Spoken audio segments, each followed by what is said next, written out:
अच्छा, सो पिछले सेशन में हमने शूर्पणखा की एंट्री देखी थी। शूर्पणखा राम से कहती है कि मुझसे शादी कर लो, ये सीता तो एकदम आपके लायक नहीं है। तो राम कहते हैं नहीं, नहीं लक्ष्मण से करो। लक्ष्मण कहता है नहीं, नहीं राम मैं तो दास हूँ राम का, तुम राम से ही शादी करो। और इसमें शूर्पणखा को गुस्सा आता है, वो राम का सीता का वध करने का प्रयत्न करती है। और इस सिलसिले में फिर लक्ष्मण जो है वो शूर्पणखा के नाक का नाक और कान काट देता है। बहुत ही क्रोध में भरकर शूर्पणखा अपने भाई खर और दूषण के पास जाती है। खर और दूषण उस समय जनस्थान के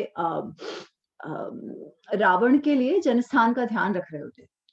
तो खर और दूषण लड़ाई करते हैं, युद्ध करते हैं राम जी के साथ, और अकेले राम जी खर के पहले 14 और उसके पश्चात 14,000 राक्षस सेना का वध करते हैं अकेले।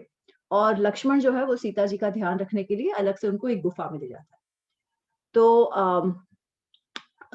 जब जब ये 14,000 राक्षस का वध हो जाता है, तो शूर्पणखा डर कर फिर रावण के पास जाती है। और हमने वो शुरुआत करी थी कि रावण अम, हमने ये शुरुआत करी थी कि जो रावण है अम, उसका डिस्क्रिप्शन, उसका वर्णन शुरू होता है। और उसका वर्णन शुरू होता है और एक बात जो मैंने आपसे कही थी कि आप अंडरलाइन कर दो, उसको कहा गया था परदार अभिमर्शनम।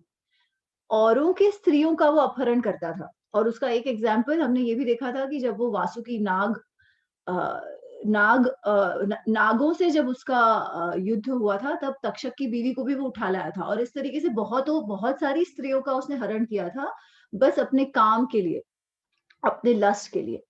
तो रावण ऐसा ही था। और फिर कुबेर के साथ की उसकी लड़ाई, उसके शरीर पे कितने घाव थे ये हमने देखा था, उसका ब्रह्मा जी के लिए से तपस्या। और फिर ये वर उसे मिला था कि उसका वध कोई भी गंधर्व, देव, यक्ष ये कोई नहीं कर सकता। केवल मनुष्य ही उसका वध कर सकता है। और ये अ, ऐसा वरदान अ, लेने का कारण भी उसका ये था कि उसे लगता था जब देव गंधर्व मुझे नहीं मार पाएँगे, तो मनुष्य तो क्या चीज़ है? वो कौन-सी मिट्टी का बना हुआ है मनुष्य जो मुझे मार पाएगा? तो इसलिए रावण अपने आप को अवध्य समझता था। और बहुत सारे ऋषि-मुनियों का, बहुत सारे लोगों को बहुत परेशान करता था। उसने धर्म त्याग दिया था, ऐसा वो डिस्क्रिप्शन आता है। तो वहाँ से हम आगे बढ़ रहे हैं।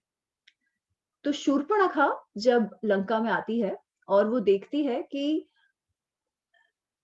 या जनस्थान में 14,000 राक्षसों का वध हो गया।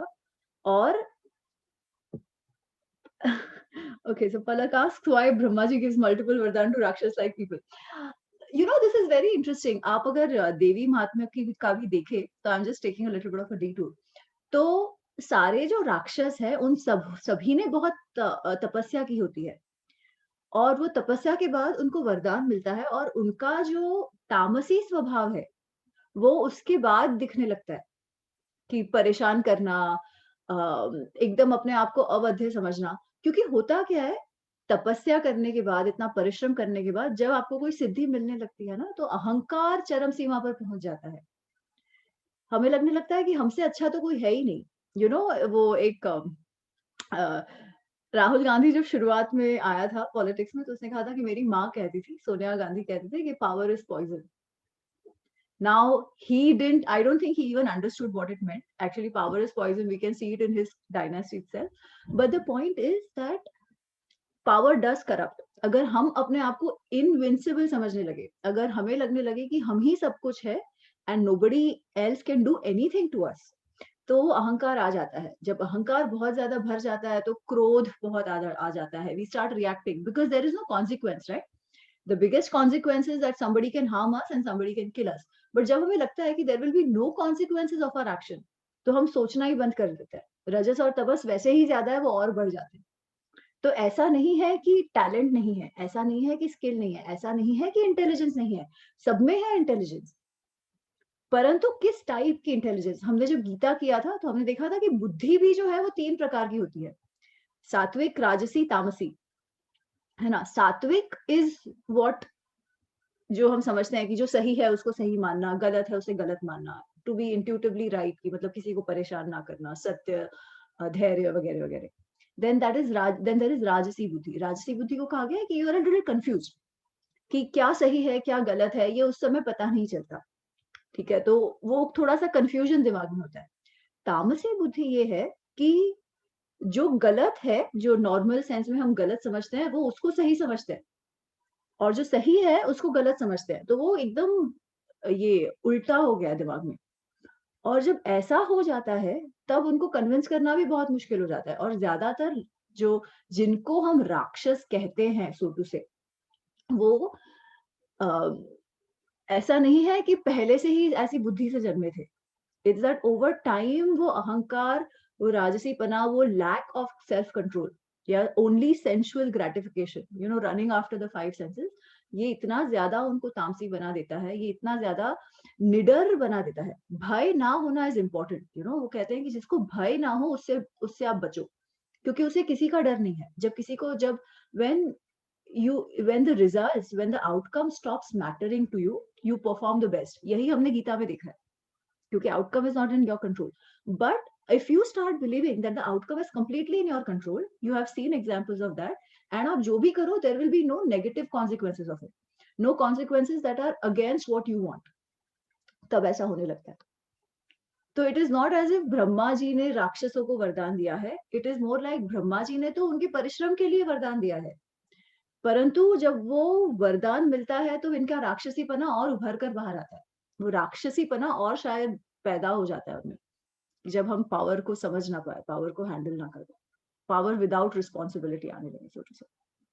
तो so this is my understanding. Okay, so continuing on the Ramayana, ये तो शूर्पणखा जाती है लंका में और वो देखती है रावण तो बहुत मजे में बैठे हुए हैं, उनके मंत्रियों के बीच घिरे हुए हैं, एंड कुछ वो जानता नहीं है कि जनस्थान में क्या हुआ है। तो शूर्पणखा को और भी गुस्सा आता है, और वो काफी सुनाती है रावण को। पहले तो वो कहती है कि अरे यू नो, तुम किस प्रकार के राजा हो कि तुमको पता भी नहीं है तुम्हारे इसमें क्या चल रहा है, तुम्हारा कोई, तुम अजितेंद्रिय हो, कोई भी तुम्हारे इंद्रियों पे तुम्हारा वश नहीं है, तुम बाल बुद्धि हो गए हो, तुम बहुत ही केयरलेस हो गए हो, ऐसे बहुत कुछ सुनाती है शूर्पणखा उसको। पर उसका मेन कारण जो शूर्पणखा को खटक रहा होता है, वो ये है कि रावण के पास गुप्तचर भी नहीं है। गुप्तचर होना is important, you need to have your spies, so to say, if you are a raja. क्योंकि पता है, हमने वो कश्चित सर्ग में भी देखा था, जब भरत से राम की बातचीत हो रही थी, कि तुमने सही से गुप्तचरों को नियुक्त किया है ना, क्योंकि उन्हीं के द्वारा तुम्हें पता चल सकता है कि तुम्हारे देश में अंदर, तुम्हारे राज्य में क्या हो रहा है और तुम्हारे राज्य के बाहर क्या हो रहा है। And having information is most important. China जो कर रहा है पूरी दुनिया में, China is able to impact so much because हर जगह उसने फोड़ा हुआ है तंत्र को। But even if somebody doesn't have to do it, everybody doesn't have to do it in a negative way. Knowing what is happening where, especially for a person who an administrator, is extremely important. और बाहर के राज्य तो छोड़ो, रावण को अपने राज्य में क्या हो रहा है उसी का कुछ पता नहीं है। तो शूर्पणखा उसे कहती है, इट्स अ लॉन्ग चैप्टर, पर हम वो 2-3 लाइंस उसमें से देखेंगे। सो वी गो टू एक सेकेंड ना, सर्ग 33 त्रयत्रिंश, पेज नंबर 631।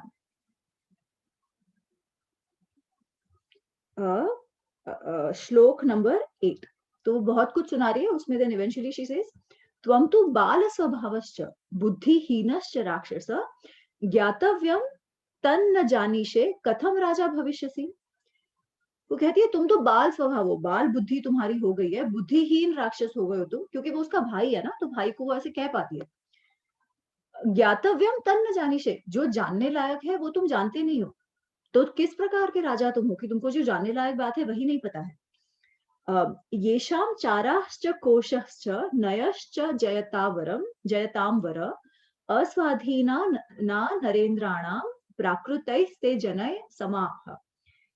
येषां चारा च कोशा च नयः च, चारा मतलब चारण मतलब जो आपके गुप्तचर है।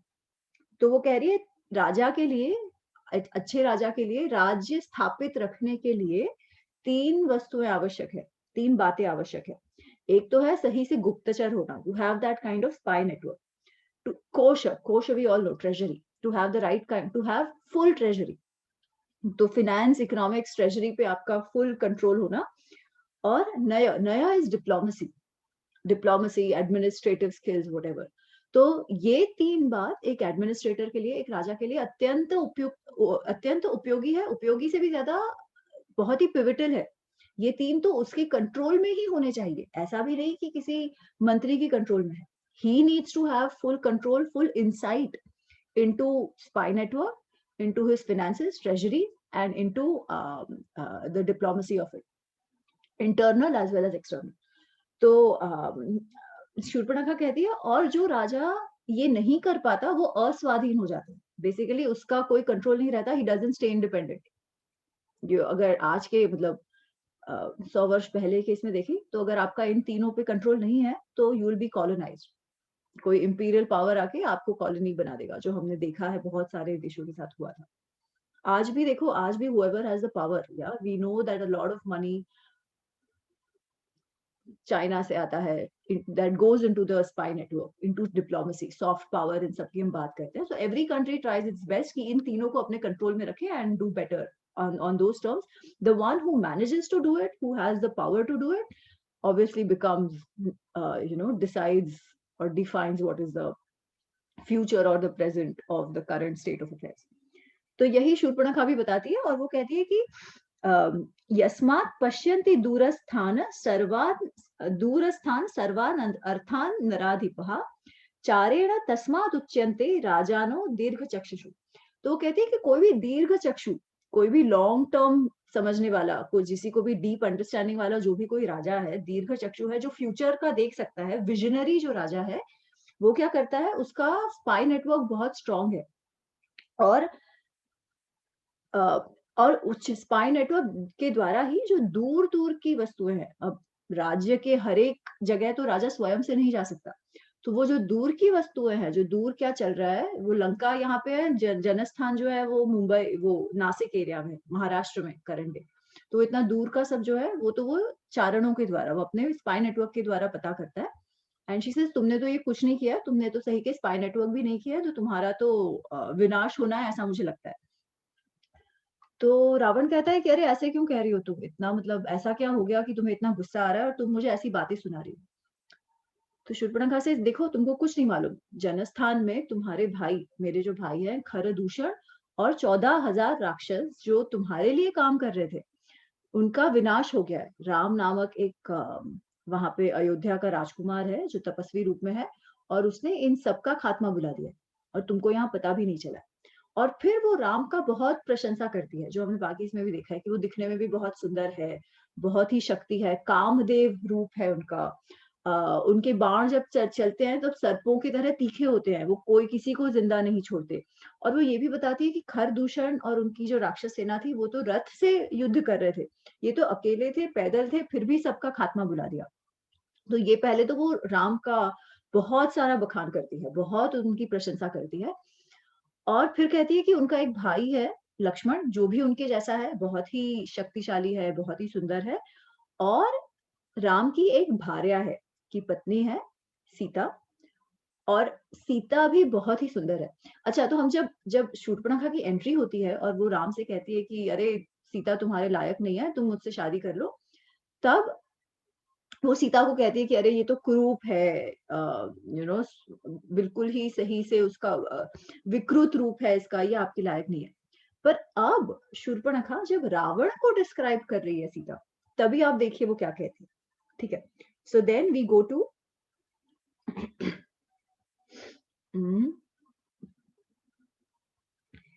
पेज नंबर 633, 34th सर्गा, 34th सर्गा, पेज नंबर 333, 15th श्लोक। रामस्य तु विशालाक्षी पूर्णेन्दु दृशा आनना धर्मपत्नी प्रिया नित्यम भर्तु प्रिय हिते रता। तो वो कहती है कि बड़ी बड़ी आंखों वाली, ऐसे पूर्ण चंद्रमा के समान उसका आननित चेहरा।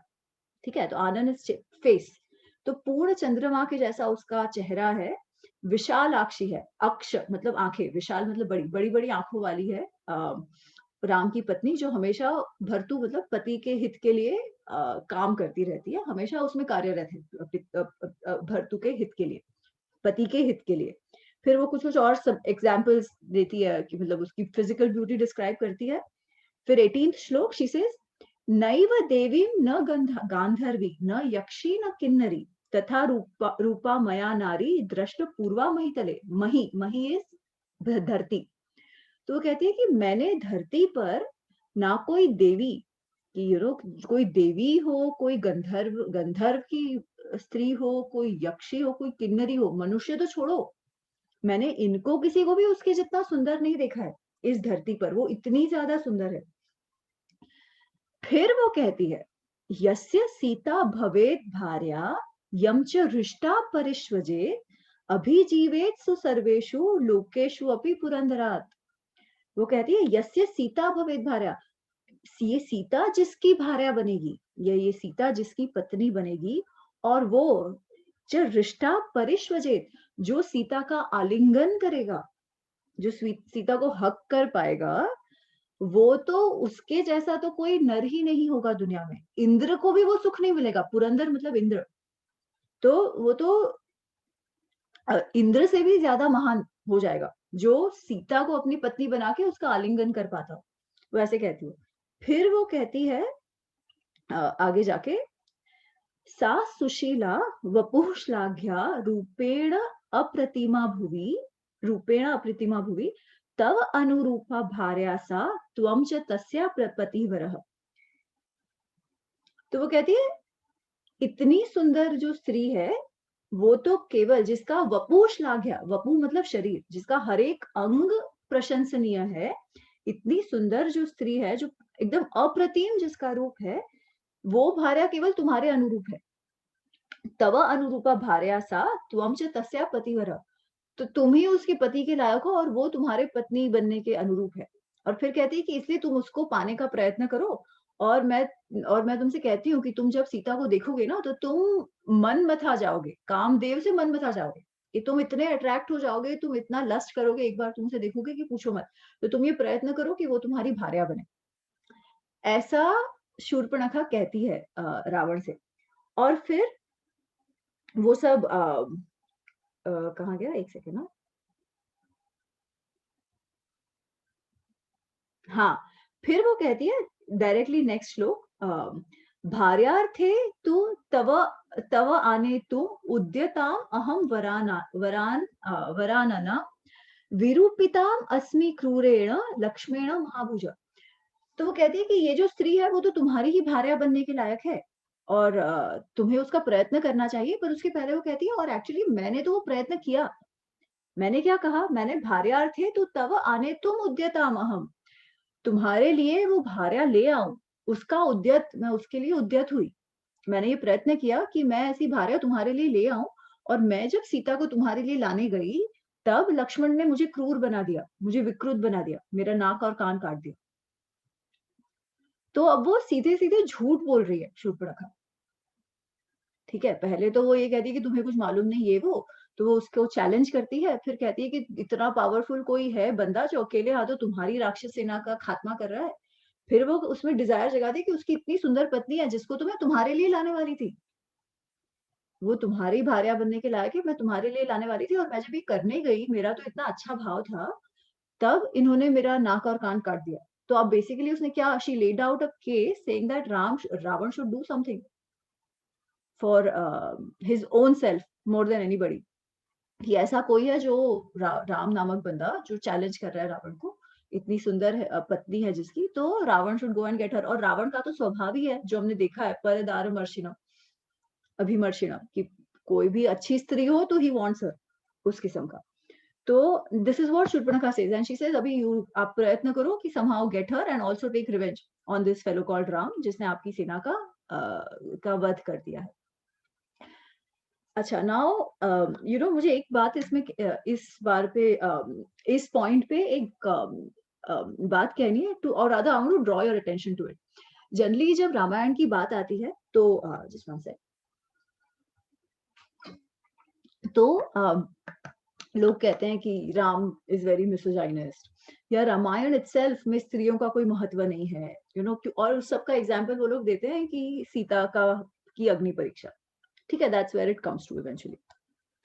पर हमने अभी तक जो देखा, ठीक है, जो मेन सारी लेडी कैरेक्टर्स हैं वो सारी आ गई हैं, 2 पेंडिंग है, तारा और मंदोदरी, बट उनके बारे में बाद में बात करेंगे। फॉर नाउ आप देखो, अभी तक की जो पूरा इतिहास रचा है अभी तक, जहां तक वो प्रोग्रेस हुआ है, उसका मेन कारण कौन है? सबसे पहले ये राम का वनवास ही कैसे शुरू होता है? कैकेयी के कारण, कैकेयी और मंथरा के कारण, ठीक है। दे हैड देयर वे, सही गलत, इवन विदाउट जजिंग, ठीक है। They wanted something happen and they had their way, and the men around them had no choice but to comply, ठीक है। उसके बाद आगे चलते, अच्छा तभी भी ठीक है, राम निकल जाते वनवास के लिए 14 वर्ष। सीता ने क्या कहा?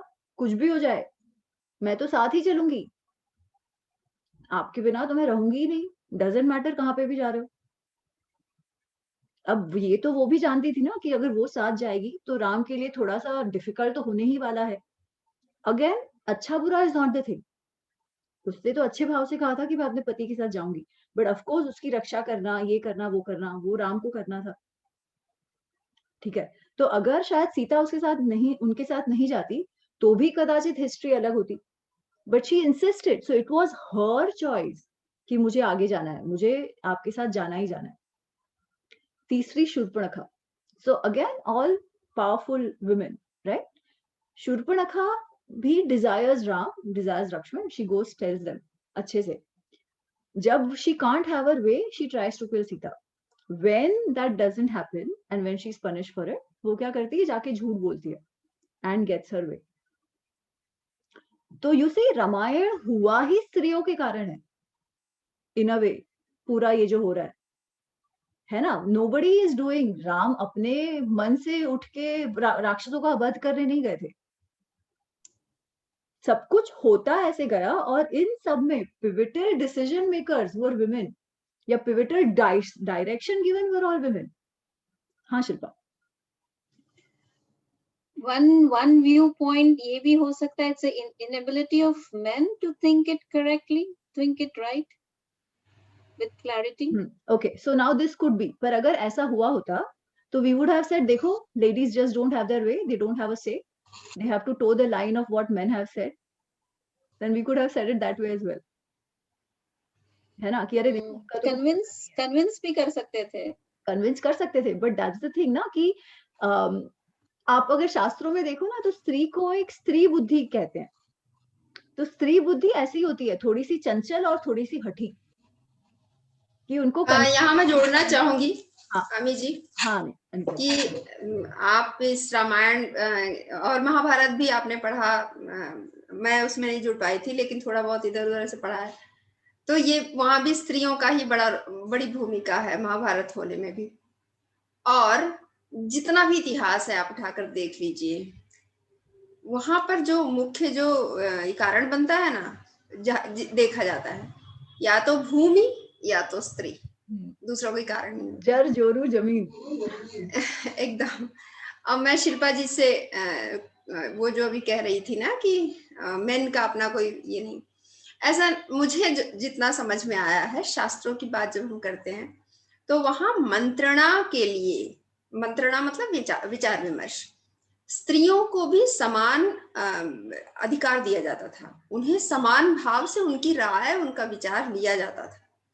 और अभी अभी हमने कुछ ही समय पहले, एक आध कुछ 2-3 हफ्ते पहले पढ़ते हुए वाल्मीकि रामायण देखा भी था कि वो कुछ राजशुल्क की भी बात है वहां पे कहीं। तो कैकेयी ने भी, अगर हम उस रूप में देखें, तो उसने अपना अधिकार ही तो मांगा था, अगर राजशुल्क की हम बात करें तो ऐसा नहीं है कि मेन का कोई विवेक नहीं था, लेकिन ये है कि सुनी जाती थी स्त्रियां उस समय, और उनकी बातें मानी जाती थी, सम्मान दिया जाता था, मुझे जितना लग रहा है, दिख रहा है, बोलिए। अनीता जी, आप सही कह रहे हो, पर सिर्फ एक बात मैं कहना चाहूंगी कि रामायण और महाभारत में एक्चुअली एक बड़ा डिफरेंस है। महाभारत में स्त्रियों का एक्चुअली कोई रोल नहीं है। महाभारत में स्त्रियों के कारण कुछ नहीं हुआ।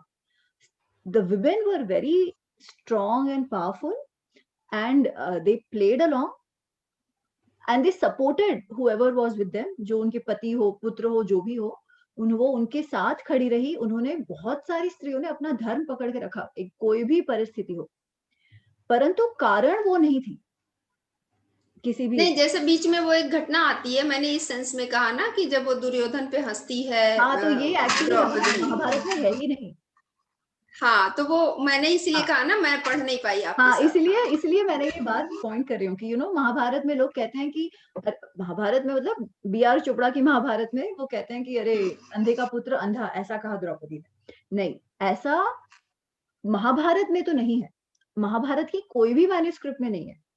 आई थिंक कुछ तो 1200 मैन्युस्क्रिप्ट इन्होंने इकट्ठी की थी, उसमें से किसी में नहीं, उसमें भी नहीं है। तो एक्चुअली दोनों प्रसंग, एक तो ये कि कर्ण को कहना कि मैं सूत पुत्र से विवाह नहीं करूंगी, ये वाला प्रसंग, और दूसरा कि अंधे का पुत्र अंधा, ये दोनों प्रसंग नहीं है महाभारत में। अच्छा, इसमें भी जो अंधे का पुत्र अंधा वाला है, वो तो है ही नहीं। वो तो क्यों ऐसा है कि द्रौपदी तो आसपास भी नहीं है। दुर्योधन पर हंसते हैं लोग, पर कौन हंसता है? पांडव खुद। पर केवल हंसते हैं उस पर, कोई कुछ बोलता नहीं है उसे। ठीक है, द्रौपदी तो वहां है भी नहीं। ठीक है, आगे जाके दुर्योधन कहते हैं वो सब मुझ पर हंसे, but it was not specifically Draupadi ने ऐसा कुछ अलग से नहीं करा था कि Duryodhan can point her out. ठीक है, तो that part is not there. और वो सूत पुत्र वाला जो प्रसंग है, वो 1200 जो मैन्युस्क्रिप्ट्स मिले हैं, जब ये लोग क्रिटिकल एडिशन बना रहे थे महाभारत का, तभी 1200 में से केवल 6 मैन्युस्क्रिप्ट्स में वो था, एंड ये भी कोई की मैन्युस्क्रिप्ट्स नहीं थी, क्योंकि और सबका निष्कर्ष ये निकला कि इट डिड नॉट हैपन। उसका भी कारण था, क्योंकि आप देखोगे ना, तो शुरुआत में जब लोग नरेट करते हैं कि यहाँ पे जितने भी उपस्थित हैं सारे अपना ये परिचय देंगे और ये करेंगे, तो everybody had a shot, whoever was present there, whoever was invited had a shot. तो अगर उसको इनवाइट किया था, तो उसके बाद क्यों बोलेंगे? पहले ही शुरुआत में इनवाइट नहीं करते, तो पहली बात तो वो।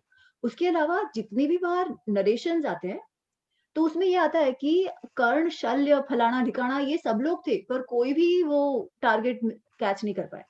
टारगेट कैच नहीं कर पाए, वो तो छोड़ो, वो जो धनुष था, उसको वो स्ट्रिंग ही नहीं लगा पाए। तो टारगेट तो बात की बात आती है, वो स्ट्रिंग भी कोई लगा नहीं पाया था, इंक्लूडिंग कर्ण। ये 2-3 बार आया है महाभारत में। एक और अचानक से वो बीच में आता है कि द्रौपदी कहती है कि सूत पुत्र है, मैं शादी नहीं करूंगी। ठीक है, तो मैं तो कहती हूँ कि अगर उसने कहा भी, तो भी शी हैड द राइट, उसे उसका स्वयंवर था ना, तो she could decide who she did not मारी। तो ये तो था ऑलरेडी, बट दैट अपार्ट तभी भी उसने ऐसा नहीं कहा था। ठीक है, और ये अंधे का पुत्र अंधा तो कहा ही नहीं था। So she was actually not responsible for the war at all. So just so that we all know, तो महाभारत का वो एपिसोड नहीं है। वो फिर कभी, एक तो बी.आर. चोपड़ा ने ये करा, एंड जनरली वो पता है, वो एक मिथ हो जाती है, तो उसके जैसे शबरी के बेर। एग्जैक्टली, तो उस तरीके का ये कथा है। तो ओके, एनीवेज, तो मैं ये कहना चाह रही थी कि हाँ, एक तो ये है कि उन्होंने सुना क्यों, जो शिल्पा पूछ रही है, और जो अनीता जी ने कहा कि नहीं, उनकी बात सुनी भी जाती थी। और मैंने कहा ना, इट्स नॉट राइट और रॉन्ग। उस समय परिस्थिति ऐसी थी कि वो मान गए। अब जब सीता ने हट करा कि मुझे आना ही आना है, ठीक है, तो अब उसमें सही या गलत क्या, किसी को मालूम थोड़ी था ऐसा होने वाला है। ठीक है, एक एंड पे ये भी कह सकते हैं कि हाँ, राम की पत्नी थी, तो किसी हर परिस्थिति में, जो बेसिकली सीता का आर्ग्यूमेंट था, है ना, कि हर परिस्थिति में आपके साथ रहूंगी, एंड हर परिस्थिति में मैं आपके साथ रहूंगी, इतना ही नहीं, आपका कर्तव्य है मेरा ध्यान रखना, विच इज ऑल्सो राइट। शादी करके आए हो तो फिर हर परिस्थिति में साथ तो देना है ना। तो इसीलिए देयर इज नो राइट और रॉन्ग, परंतु इट डेफिनेटली शोज कि ऐसा नहीं था कि उनकी बात नहीं मानी जाती थी। ऐसा नहीं था कि उनपे ऐसा ये कड़क ये कहा जाता कि नहीं नहीं, यू डोंट मैटर। नहीं नहीं, the whole direction of Ramayan is because of the women, because of whatever decisions the women took and the men followed, right? Again, अगर हम लार्जर पिक्चर देखें, तो अगर ये पूरा हुआ नहीं होता, तो रावण अभी तक रहता, मतलब जब तक रहता औरों को परेशान करता, ऑल ऑफ दैट। सो वो धर्म अधर्म की बात तो अलग है। तो हम एक एंगल से ये भी देख सकते हैं कि the women just became a निमित्त फॉर अ लार्जर कॉज। ठीक है, बट ऐसा जो बहुत सोशल कमेंट्री ढूंढते हैं इतिहास में, वो तो इस तरीके से नहीं देखते। सोशल कमेंट्री देखते हैं, उसमें वो लोग बाकी सारे इंसिडेंट्स इग्नोर कर देते हैं, केवल वो एक अग्नि परीक्षा को पकड़ के बैठ जाते हैं कि उन्होंने तब ये किया एंड हेंस राम इज मिसोजाइनस। हाँ, तो जस्ट उस बारे में मुझे एक ये करना था कि आप देखो हर पॉइंट पे अभी तक, अच्छा नॉट जस्ट अभी तक, I think anyways we'll come to that कि जब हनुमान सीता को लेने आते हैं तब हम शायद ये भी है ना कि सीता जी कहती है कि नहीं नहीं राम आएंगे, Ram should come and take me, ऐसे नहीं कि मैं आपके साथ भाग के उड़ के आ जाऊं। Again a very good reason for her to do that. ठीक है, तो अच्छा या बुरा is not the thing, but they did have a say and they did have their way as well. तो ये जानना हमारे लिए आवश्यक है। तो अच्छा एनीवेज, तो अच्छा तो ये आप कहती है शूर्पणखा, तो now Ravan is very excited कि मेरे राक्षस को एक मारा। प्रश्न है, हाँ अनिता जी। प्रश्न है यहाँ पर मुझे कि इसमें क्योंकि तुलसी के रामचरितमानस में ये है, इसी जगह पर शूर्पणखा जब वो सुनाती है उसको, जैसा अभी आप बता रही थी ना, कुछ भी अपने भाई को कहती है कि तुम कहाँ यहाँ पड़े हो, इसमें भी ये सारी चीजें हैं। तो रावण एक जगह पे कहता है कि खरदूषण भी मेरे ही समान शक्तिशाली हैं, उन्हें तो कोई भगवान ही मार सकता है, मतलब सामान्य व्यक्ति उन्हें नहीं मार सकता है। तो अगर भगवान ने उन्हें मारा है और ये वो भगवान के अवतार हैं कोई, तो उनके हाथों मरने के लिए मुझे ये करना चाहिए, मतलब उनके हाथों मरूंगा तो मैं भवसागर पार कर जाऊंगा, मतलब ना वैकुंठ प्राप्त होगा और ये सारी। क्या वाल्मीकि रामायण में ऐसा कहीं देखने को मिलता है? अभी तक तो नहीं आया कि वो, इसे ये लगता है कि बाप रे खरदूषण को मारना is not an easy task, पर वो उसे भगवान रूप में तो नहीं देख रहे, मतलब ही उनको उसे ये लग रहा है अरे बाप रे कौन है ऐसा। एंड क्यों, मैं आपको आगे बताती हूँ, क्योंकि अभी वो मारीच से मिलने जाता है और तब उसको वो जो राम के विषय में कहता है वो हम पढ़ेंगे अभी। ठीक है, तो उसे उस समय ऐसे नहीं लगता है, ऑफ कोर्स वो जनरली जब ऐसे ये होता है ना तो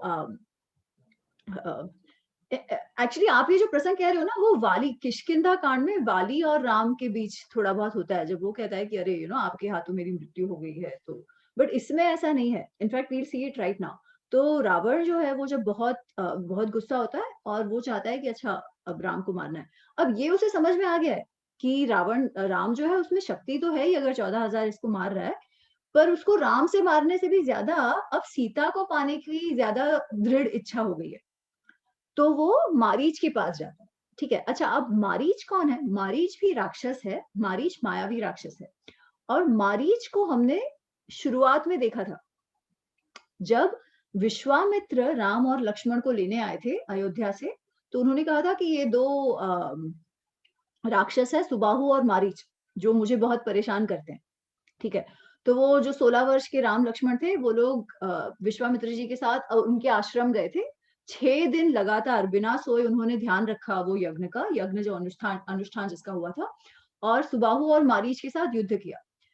तो अभी हमें पता चलता है कि सुबाहु जो है वो तो तब के तब मर जाता है, उसका तो तब के तब वध हो जाता है, बट मारीच जो है ना उसको वो कुछ 100 योजन दूर, लाइक बहुत ही 1000 किलोमीटर दूर जितना है वो राम के वार से वो इतने दूर गिर पड़ता है पानी के अंदर, पर वो बच जाता है एट दैट पॉइंट मारीच। तो फिर मारीच को ये तो पता चल गया कि 16 वर्ष का राम जो है वो बहुत ही शक्तिशाली था ऑलरेडी उस समय। तो उसके बाद देन ही कम्स टू दंडक आरण्य, दंडक वन में वो अब रहता है। ठीक है, तो जब मारीच, रावण को ये है कि मैं मारीच जो भी राक्षस है, जो बेसिकली रावण के लिए ही काम करते थे, वो हमने तभी भी कहा था कि सुबाहु और मरीच जो है, वाल्मीकि जी ने हमें बताया था कि वो रावण के लिए मुनियों को ऐसे परेशान वगैरह करते थे। तो मारीच राक्षस का मित्र भी है और उसका वन ऑफ द सिटीजन्स ये भी है। तो रावण गोस टू मरीच, और रावण क्या कहता है मरीच के पास जाकर, दिस इज नाउ सर्ग शतत्रिंश 36, सर्ग 36, पेज नंबर 368। ठीक है, तो वी विल कम टू श्लोक नंबर 10 डायरेक्टली, पर शुरुआत में वो मरीच से मिलता है और कहता है कि अरे तुम्हें पता है क्या, जनस्थान में ऐसे ऐसे हो गया, ये खर दूषण वगैरह वगैरह जो है उनका उनका वध कर दिया है, 14,000 अपने राक्षसों का वध कर दिया है। ये राम नामक एक बंदा, राम नामक एक राम है जिसने ऐसे कर दिया है, और शूर्पणखा का भी नाक और कान ये कर दिया, उसकी कोई भी गलती नहीं थी। ठीक है, उसके बावजूद उसने उनको इस तरीके से परेशान कर दिया है, तो now I need to do something about it. तो ये जब वो मारीच को कह रहा है, तभी सी व्हाट ही सेज। उसने वो जनस्थान में क्या हुआ वो तो बताया। फिर 10th श्लोका ही सेज, पित्रा निरस्तः क्रुद्धेन सभार्या क्षीण जीवितः स हंता तस्य सैन्यस्य राम क्षत्रिय पासन। तो ये जो 14,000 सैनिकों को मारा है वो किसने मारा है? ये राम नामक एक लड़का है। और वो राम कौन है? तो इसे पित्रा निरस्तः क्रुद्धेन, उसके पिताजी ने क्रोध के कारण उनको भगा दिया, अपने राज्य से निष्कासित कर दिया। ठीक है, तो इसे ये उनके पिता भी उन पर क्रोधित हो गए फॉर सम रीजन, कि वो इतना खराब पुत्र है कि पिता भी उन पे क्रोधित हुए और उनको राज्य से निकाल दिया, राम को। फिर वो कहते हैं, और क्यों निकाल दिया? बिकॉज अशीलः कर्कशः तीक्ष्णः मूर्ख लुब्ध अजितेंद्रिय त्यक्त धर्मा तु अधर्मात्मा भूतानाम अहिते रते। तो वह कहते हैं ये जो राम है वो अशील है, सुशील नहीं, अशील है। कोई भी टाइप का कैरेक्टर नहीं है उसमें। कर्कश है, एकदम कर्कश है, बहुत खराब बोली बोलता है, कटु वचन बोलने वाला, तीक्ष्ण स्वभाव वाला, बहुत ही गुस्से वाला, लुब्ध, एक नंबर का लोभी, अजितेंद्रिय, अपने इंद्रियों पे जिसका कोई कंट्रोल नहीं है, बहुत ही इम्पल्सिव, बहुत ही रिएक्टिव, बहुत इम्पल्सिव है। त्यक्त धर्म, अपना जो काम है, अपना धर्म है, वो उसने त्याग दिया है। अधर्मात्मा, वही त्यक्त धर्म, अधर्मात्मा, भूतानाम अहिते रहता, दुनिया का बुरा हो ऐसा करते रहता है, ऐसा Ram. This is what Ravan is telling Marich. तो अनीता जी, आपके प्रश्न के लिए, उसे अभी वो भगवान का कुछ लग नहीं रहा है, उसको तो लग रहा है ये तो कैसा बंदा है। ठीक है, और वो मारीच को भी बोल रहा है कि ऐसे को तो अपने को मारना है। ठीक है, फिर वो आगे कह रहा है, ये न वैनम विनारण्ये सत्वम आस्थाय कैवलम, ये ना वैरम विना अरण्य, कोई भी, हमारी तो कोई दुश्मनी नहीं थी उससे, मेरी बहन शूर्पणखा की कोई दुश्मनी थी नहीं, वैर नहीं था उससे, बैर कोई नहीं था। सत्वम आस्थाया केवलम, केवल अपना बल कितना बलशाली है इस अहंकार में भरकर उतना, बस उतना दिखाने के लिए कि उसमें बहुत बल है, उसने क्या किया? कर्ण नासा अपहारेण, मेरी जो बहन है भगिनी में विरूपिता, मेरी बहन को कुरूप बना दिया, उसका कान और नाक काट के। तो अस्य भार्या जनस्थानात् सीता सुरसुतोपमं जाने आनिष्यामि विक्रम्य सहाय तत्र में भव। तो ऐसा जो अशील, अधर्मात्मा, त्यक्त धर्म, कर्कश, ऐसा जो राम है, जिसको उसके पिता ने भी बाहर निकाल दिया है क्रोध के कारण, ऐसे राम की एक पत्नी, और उसने मेरे साथ वैर कर लिया है, और अदर वैर के बिना मेरी भगिनी को इस तरीके से कुरूप बना दिया है। तो ऐसे राम को मतलब उस राम की पत्नी है, उसको मैं छिन लाना चाहता हूँ, तो तुम मेरी सहायता करो। ठीक है, और वो कहता है कि मैं उसे ले आऊंगा, सीता को ले आऊंगा, तो राम बहुत दुखी होगा, और जब वो दुखी होगा तब फिर मैं उस पर आक्रमण करूंगा। ठीक है, तो now you see in his mind वो राम को समझ ही नहीं पाया, ही डजंट नो, उसको अभी भी ये नहीं लग रहा है कि अरे बाप रे, ये क्या 14,000 राक्षसों को जिसने मार दिया है वो क्या होगा, पर उसे लग रहा है नहीं, वो तो एकदम अधर्मात्मा है, उसको तो पिता ने भी बाहर निकाल दिया। अच्छा, जब मारीच राम का नाम सुनता है, तो मारीच इज लाइक, अरे बाप रे, रावण तुम जो कह रहे हो वो सही नहीं है, तुम राम को जो कह रहे हो ना, राम ऐसे बिल्कुल भी नहीं है। And then he tells him, अच्छा नहीं, इसके पहले रावण ही कहता है कि सहाय में भव, तुम सहायक बनो इस कार्य के लिए। और वो उसे कहता है कि मैं क्या चाहता हूँ तुम बनो, कि तुम ये सुवर्ण मृग बनो, सुवर्ण मृग बनकर सीता को लुभाओ, और ऐसे सुवर्ण मृग को देखकर सीता जरूर ललचाएगी, और वो राम और लक्ष्मण से कहेगी कि जाकर इस मृग को ले आओ, और जब राम और लक्ष्मण तुम्हें मृग रूप में लेने आएंगे तब मैं उसका अपहरण कर लूंगा। तो Ravan is very clear in his head कि उसको कैसे करना है, वो पूरा सोच समझ कर आया। ठीक है, तो ये जब सब होता है, तो फिर मारीच कहते हैं कि अरे तो मारीच अब बोलना शुरू करते हैं कि ही इज लाइक, अरे बाप रे, व्हाट इज रावण सेइंग, है ना, कि वो जो राम को समझ रहे हैं वैसे तो राम है नहीं, परंतु रावण राजा है। ठीक है, तो उसको कैसे कहो कि तुम गलत हो?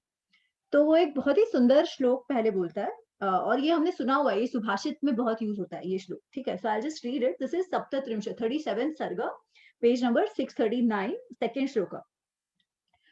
सुलभः पुरुषा राजन् सततं प्रियवादिनः, अप्रियस्य च पथ्यस्य वक्ता श्रोता च दुर्लभ। ये आप देखना, ये बहुत बार आता है।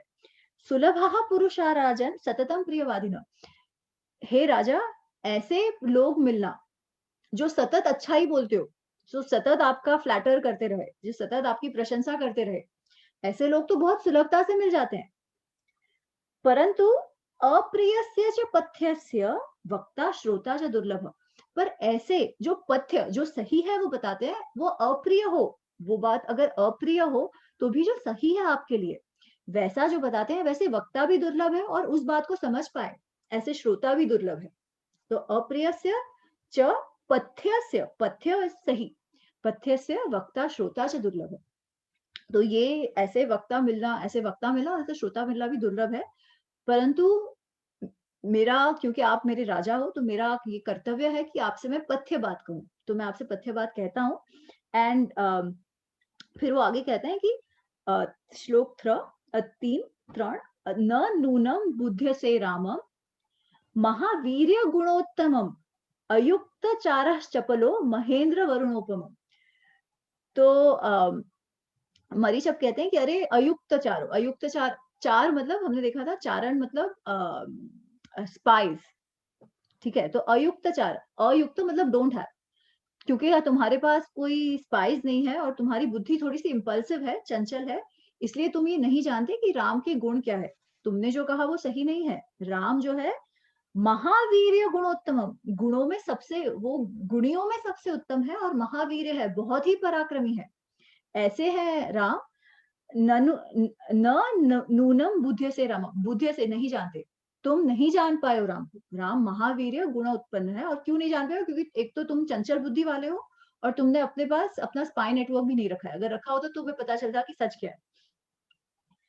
फिर वो कहते हैं अपि स्वस्ति भवेत् तात सर्वेषाम अपि रक्षसां अपि रामो न संक्रद्धम कुर्यात् लोकान अराक्षसम अराक्षसान।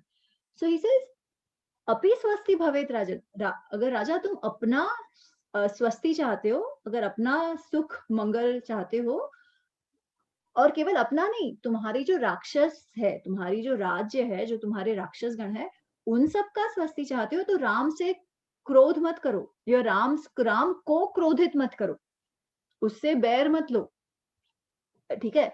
अगर तुम लोगे तो क्या होगा? कुर्यात लोकान,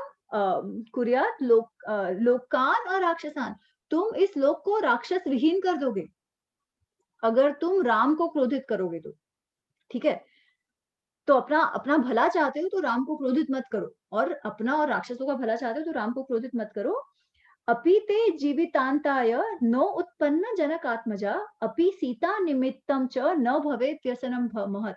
वो कहता है कहीं ऐसा तो नहीं है कि ये जनक आत्मजा, जनक की बेटी सीता तुम्हारे जीवन का अंत करने उत्पन्न हुई है, ऐसा तो नहीं है कि तुम, वो सीता कोई निमित्त तो नहीं बनेगी तुम पर कोई महान संकट आने वाले का।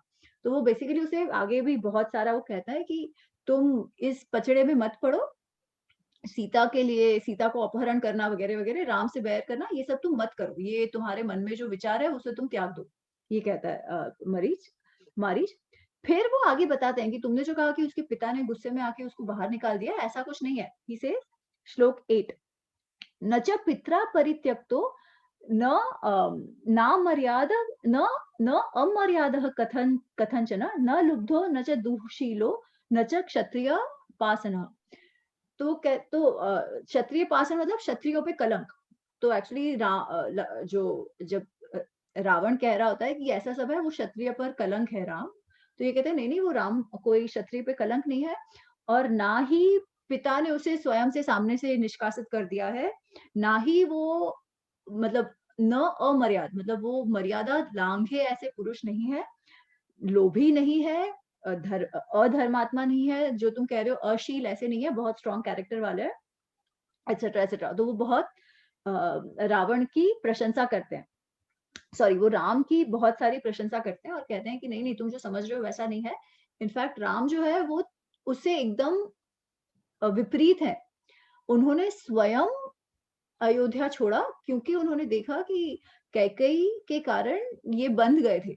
उनके पिता जो है वो कैकेयी के वचन के कारण बंध गए थे। इसीलिए उन्होंने स्वयं से अपने पिता का मान रखने के लिए वो स्वयं निकल आए। वो तो बहुत ही महावीर्य उनमें है, गुण वगैरह-वगैरह। He says all that again and he says कि अगर तुम्हें लगता है कि सीता का अपहरण करना बहुत सुलभ है, तो ऐसा भी नहीं है। सीता भी जो है वो महान सती है। वो हमेशा अपने एक ही पति में रत रहती है और वो उसका भी तेज इतना ज्यादा तेजस्वी है, सीता इतनी तेजस्वी है सीता कि वो अपने तेज से ही सुरक्षित है। एक तो राम है ही उसकी रक्षा करने के लिए, पर सीता स्वयं अपने तेज से भी सुरक्षित है। तो सीता का अपहरण करना ऐसा कुछ सुलभ बात नहीं है। अब तुम ऐसा मत करो। अगर ऐसा तुम्हारे मन में विचार है तो उसे तुम त्याग दो। और फिर वो कहता है कि और ये ना तुम उठकर चले आए हो, ये कार्य करने के लिए, इससे पहले तुम अपने मंत्रियों से तो मंत्रणा करो। तो वो दैट इज श्लोक 23-24। स सर्वैः सचिवैः सार्ध विभीषण पुरस्कृतैः मन्त्रयित्वा च धर्मिष्ठैः कृत्वा निश्चय आत्मनः दोषाणां च गुणानां च सम्परधार्य बलाबलम् आत्मनश्चलं बलं ज्ञात्वा राघवस्य तत्त्वतः हितं हि तव निश्चित्य क्षमं च कर्तुमर्हसि। वो कहता है कि अच्छा, तुमको गुस्सा आया है, ये सब बात ठीक है। तुम्हारी सेना का वध हुआ है, ये सब भी बात ठीक है। परंतु तुम जो राम को समझते हो वैसा है नहीं। इसलिए उठ के आके सीता का अपहरण करना, इससे तो अच्छा है कि तुम जाओ वापस अपने मंत्रियों के साथ ढंग से मंत्रणा करो। जरूरी नहीं है कि युद्ध ना भी करना हो।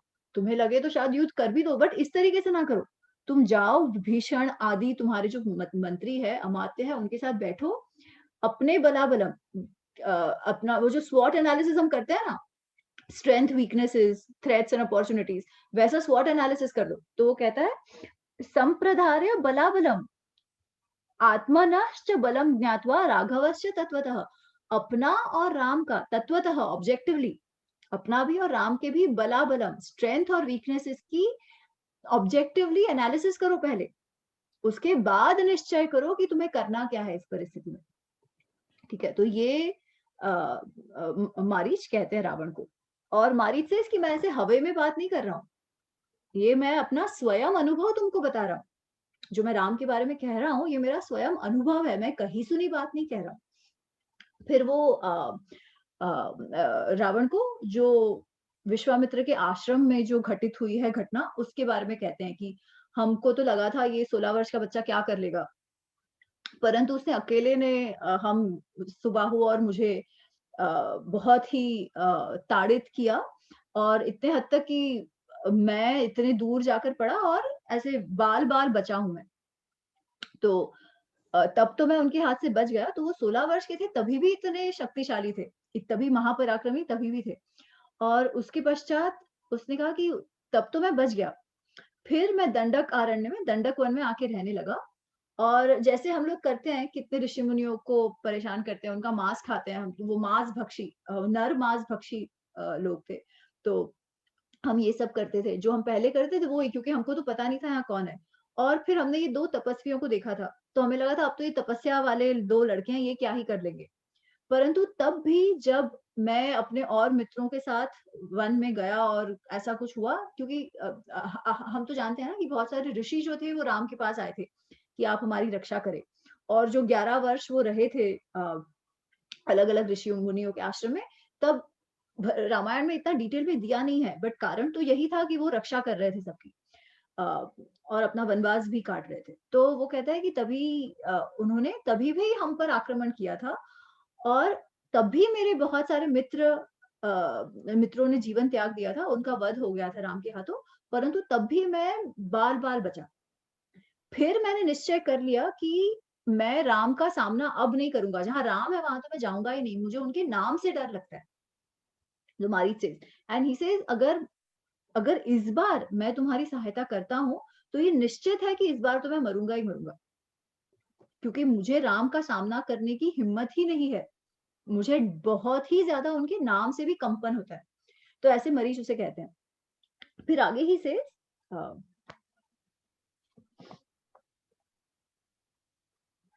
So the next two sargas are about 38 sarga is about उसके खुद के experience.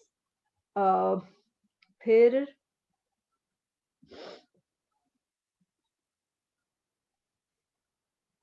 हाँ, और वो ये सब कह रहे होते हैं ना कि राम से तुम क्रोध ना करो वगैरह वगैरह, अपना अनुभव वगैरह बताते हैं।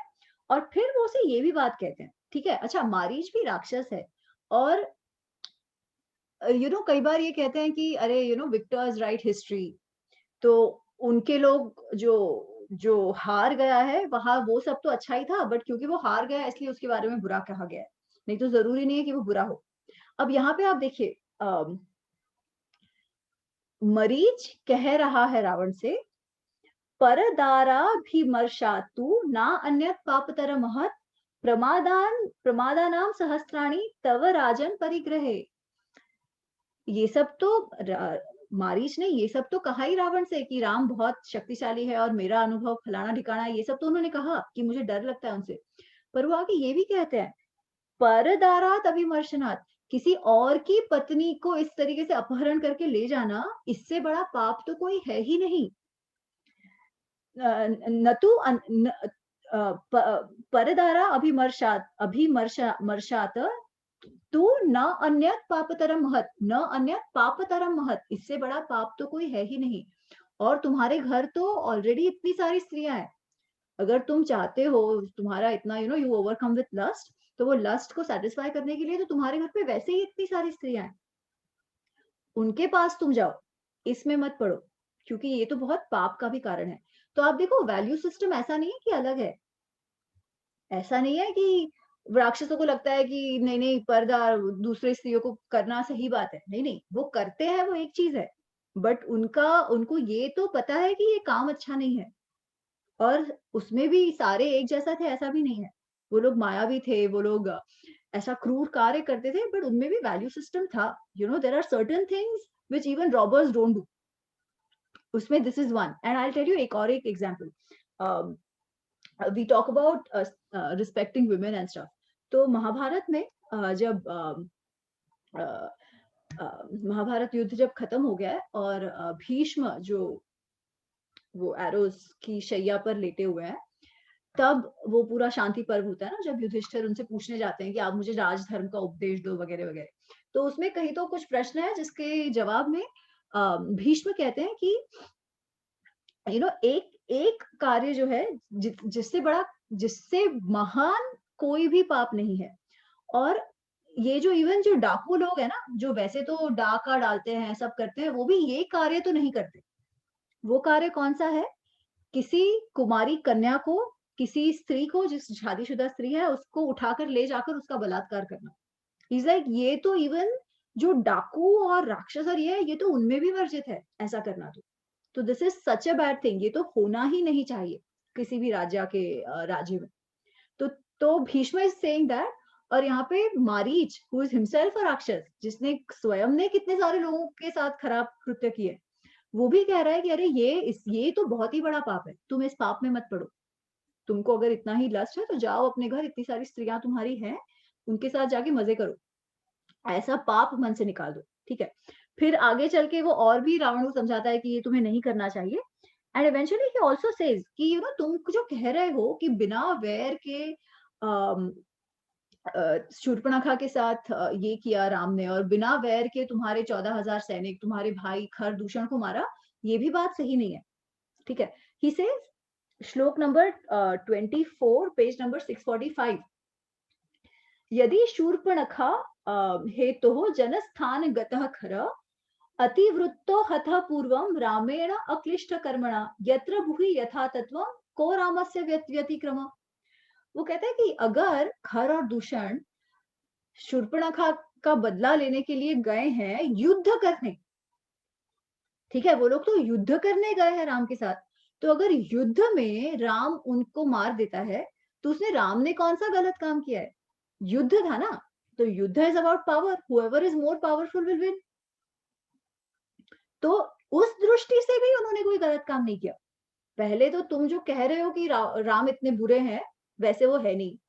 दूसरा, तुम जो समझ रहे हो कि तुम ऐसे ही उसकी पत्नी को उठा ले जाओगे, वैसे भी नहीं हो सकता, क्योंकि वो बहुत पराक्रमी है।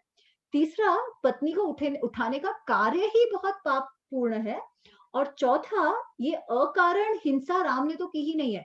राम स्वयं मारने नहीं गए थे खरदूषण को, वो लोग उनके पास युद्ध करने आए थे, तो उसमें भी he has not crossed any limit. इसलिए तुम ये काम, ये जो तुम्हारे मन में ये जो संकल्प हुआ है, उसे त्याग दो। But of course Ram doesn't agree. हाँ शिल्पा। शिल्पा। स्वामी, हम्म। या अगर जो इतना रावण को समझा रहे हैं, but he himself was troubling अलग अलग ऋषियों को, तो मुझे ये gel, it's not in sync, क्योंकि हाँ। वो अगर इतने ज्ञानी है, इतने वैल्यू सिस्टम के हैं, देन फिर उन्होंने क्यों तंग किया करेक्ट। ऋषियों तो को? हाँ, तो मैं वही कह रही हूँ कि भीष्म ने क्या कहा कि डाकू जो होते हैं ना, जो दूसरों को परेशान करते हैं, उनके लिए भी एक काम तो वर्जित होता है, which is picking this people, परदार को उठाना।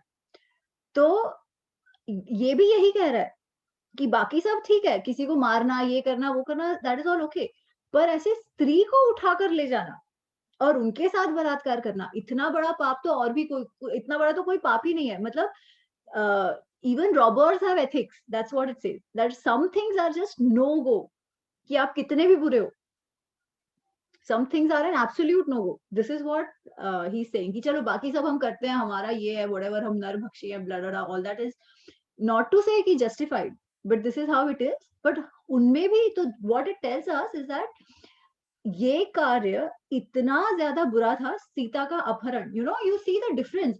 आज we have those WhatsApp forwards कि अरे उसने तो सिर्फ उठाया ना, ही वेटेड फॉर कंसेंट, जबकि ये जब उन्हीं का स्वयं का राक्षस जाति का कह रहा है कि नहीं, ये तो सबसे बुरी बात है, नर की कैनिबलिज्म भी उतना बुरा नहीं है। He hasn't said that, he is just saying कि ये काम तो हमारे में भी पाप है, इवन राक्षसों के लिए भी ये पाप का कार्य है।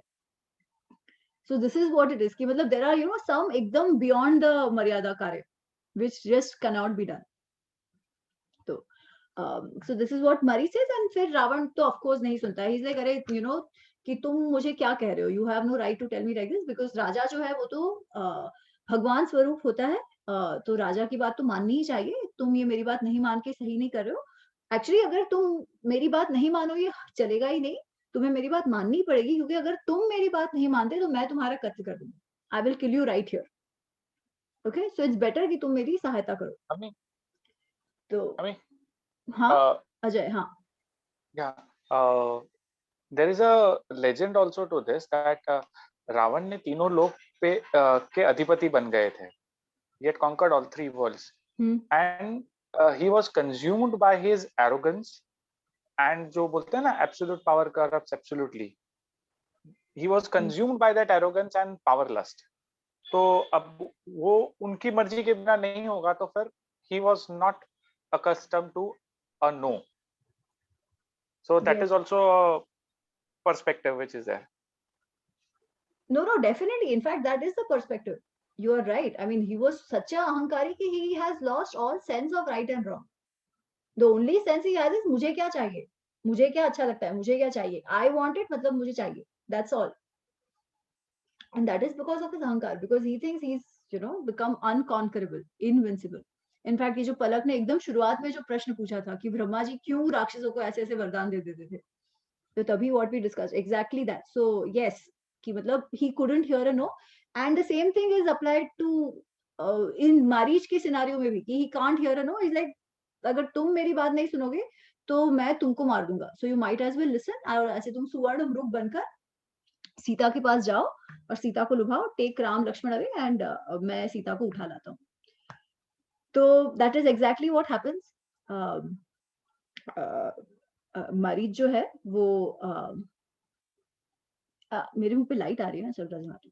मरीच जो है वो सुवर्ण मुख बनता है, बहुत ही सुंदर धातुओं से, ऐसे लगता है जब जो डिस्क्रिप्शन मरीच वो सुवर्ण मृग का दिया हुआ है, तो ऐसा है कि उसका जो चर्म है वो अलग, वो धातुओं से बना हुआ है, कि सोना, रजत, ये सारी चीजों से, अलग अलग धातुओं से, मिनरल से, मेटल से उसका चर्म बना हुआ हो, ऐसा उसका ये है, बहुत ही सुंदर है वो, ऐसा जो कभी देखा ही नहीं है किसी ने।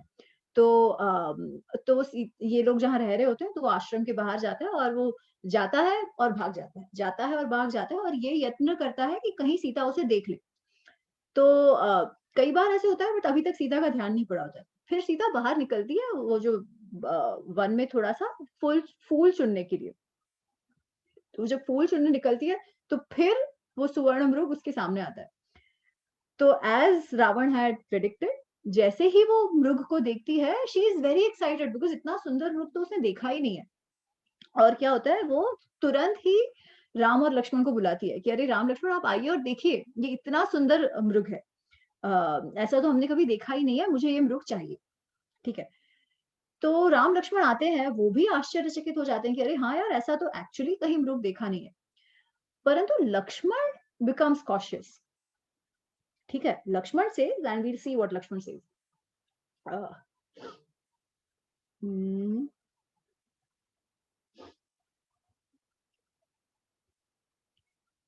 त्रिचत्वारी 43rd सर्गा, पेज नंबर 652। 652 श्लोक 5। शंका मानस्तु तम दृष्ट्वा लक्ष्मणो वाक्यम अब्रवीत तम एव एनं मन्ये मारीचं राक्षसं मृगम् चरन्तो मृगया हृष्टा पापेन उपाधिना वने अनेन निहता राम राजानः कामरूपिणः। सो लक्ष्मण को एकदम लगता है कि ये कोई साधारण मृग तो नहीं है, और उसे लगता है कि ये कहीं वो मारीच ही है। उसे लगता है वो जो मारीच, मायावी राक्षस मारीच है, ये यही मृग रूप में आया है।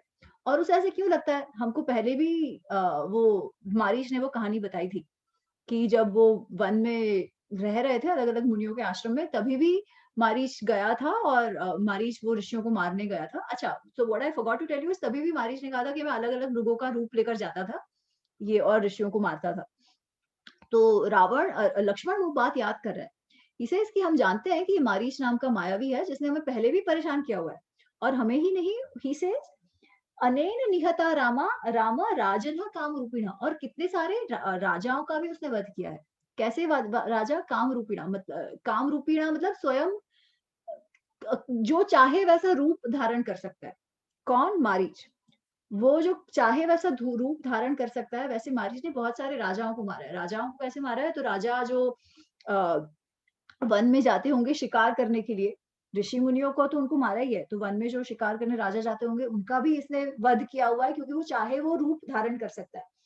तो मुझे तो लगता है कि जो नेक्स्ट श्लोक है, अस्य माया विदो माया मृग रूपम इदम कृत भानुमत पुरुष व्याघ्र गंधर्व पुर सन्निभ, कि ये जो मृग रूप है, मुझे लगता है ये भी ये मायावी राक्षस नहीं किया हुआ है। There is no other explanation, because ऐसा तो कोई मृग होता नहीं है। तो he says this, मृगो ही एवं विधो रत्न विचित्रो नास्ति राघव जगत्याम जगती नाथ माया ऐसा ऐसा न संशय। he says I have no doubt, न संशय। लक्ष्मण कहता है I have no doubt कि माया ही ऐसा, ये जो है ये केवल माया रूप ही है। क्यों? बिकॉज मृगो ही एवं विधो, मृग एनिमल, एवं विधो इस किस्म का, किस किस्म का? रत्न विचित्रो, ऐसे रत्नों से भरा हुआ, ऐसे धातु वाली चमड़ी वाला मृग, नास्ति राघव जगती, जगती नास्ति राघव, जगत्याम नास्ति राघव, जगत में ऐसा कोई रत्न जड़ित शरीर वाला कोई मृग हो ही नहीं सकता, इसलिए माया ही हो सकती है। ये लक्ष्मण को एकदम से लगता है। ठीक है, सो ही लाइक इसमें कुछ गड़बड़ है, लेट्स बी केयरफुल। परंतु सीता क्या कहती है? अगेन हम जो स्त्री हट की बात कर रहे थे, अगेन हियर सीता से श्लोक नंबर 10, आर्यपुत्राभिरामो असौ मृगो हरति मे मनः आनयेन महाबाहो क्रीड़ार्थम न भविष्यति, नो भविष्यति इज न भविष्यति। आर्यपुत्र वो राम से कहती है कि ये जो मृग है, मृग हरति मे मनः, ये मृग ने मेरा मन हर लिया है, आप उसे ले आओ। क्यों ले आओ? ताकि ये हमारे क्रीड़ा में काम आएगा। क्रीड़ा में काम आएगा मतलब हम उसको रख पाएंगे, हमारा जो बाग वाग है whatever. Then she goes on to say कि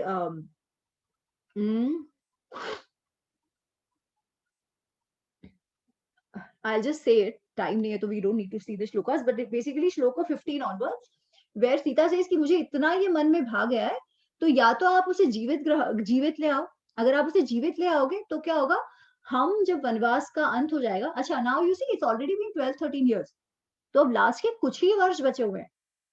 हमने देखा था कि बिफोर मीटिंग अगस्त्य मुनि जैसे जब वो मिले और फिर वो यहाँ पंचवटी आए, उसके पहले ही 11 वर्ष तो हो चुके थे, ठीक है? तो even taking a conservative estimate 12 वर्ष हो चुके थे। They had maybe 2 years to go, ठीक है, उनके वनवास के खत्म होने के लिए। हाँ अनीता जी। मुझे लगता है कि आखिरी एक ही वर्ष बाकी था जब सीता हरण होता है, और उसी एक साल में ये सेना बनाते हैं और लंका, और उसके बाद वापस चले आते हैं। करेक्ट, हाँ, सो यू आर राइट। तो एज इन, हाँ, तो एक ही वर्ष बचा हुआ। तो इसलिए मैं कह रही थी कि एकदम कंजर्वेटिव लो तो भी शायद 2 वर्ष, बट कदाचित एक ही वर्ष, क्योंकि एक ही वो बारिश की सीजन भी जाती है आई थिंक, तो जस्ट 1 ईयर, तो it's almost end of their वनवास। तो वो कहती है कि अभी हमारा वनवास जब पूरा हो जाएगा, तो अगर आप इसे अगर जीवित ग्रहण कर लाओगे तो हम उसे ले जाएंगे, और भरत को भी बहुत अच्छा लगेगा, मेरी जो सासें जो है उनको भी बहुत अच्छा लगेगा, हमारे अंतपुर में, हमारा जो महल है वहां पर हम ये इसे रखेंगे। अच्छा, आपको पता है हमने जब शुरुआत में अयोध्या और अंतपुर वगैरह का डिस्क्रिप्शन देखा था, तभी हमने देखा था कि बहुत सारे पक्षी और प्राणी और डरड़ा वहां सब थे।